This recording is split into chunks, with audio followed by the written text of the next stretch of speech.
তো hello friends, welcome to my channel. আমি অভিষেক, তোমাদের সাথে আরও একবার নতুন কিছু নিয়ে আজকে আমি আমার একটা রিলেটিভসের বাড়িতে এসেছি। তার বাড়িতে অসংখ্য গাছ আছে, জবা, গোলাপ, ধুতরা, অনেক রকমের গাছ আছে, গোলাপ।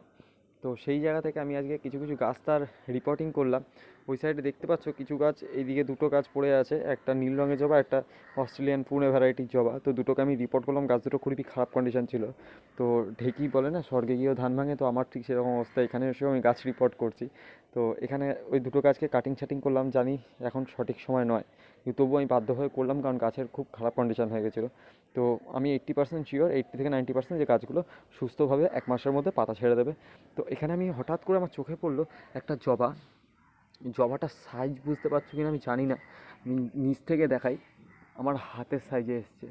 মানে যদি এইভাবে দেখো তোমরা, মানে এটা অস্ট্রেলিয়ান ভ্যারাইটি একটা জবা, মানে দুর্দান্ত সাইজ, পুরো আমার হাতের মাপে আসছে। তো গাছটা দুর্দান্ত। এখানে একটা এলাডাল বেরিয়েছিল, মানে গ্রাফটেড, এটা এইখানটায় গ্রাফটিং করা আছে। তো এখানটা একটা এলাডাল এসেছিলো, অনেক বড় হয়ে গেছিলো এলাডালটা, সেই জালটা আমি আজকে কেটে দিলাম। তো ওনারা জানেন না, ওই জন্যে ওনারা করতে পারেনি, আমি এলাডালটা আজকে কেটে দিলাম। তো আশা করি গাছটা এবার সুন্দরভাবে তৈরি হবে। প্রত্যেকটা গাছের টবের মধ্যেই তুলসী গাছের শিকড় থেকে চালু করে অনেক কিছুই রয়েছে। তো আজকে চলি এই সুন্দর ফুলটা নিয়ে, চেষ্টা করবো এরকম ফুল একটা আমি আমার নিজের বাড়িতে করার। এখান থেকে একটা ডাল নিয়ে যাব, আর সেটাকে কীভাবে গ্রাফটিং করবো সেটাও তোমাদেরকে আমি দেখিয়ে দেবো। তো আজকে আসি, আবার কালকে দেখা হবে নতুন ভিডিও নিয়ে নতুনভাবে।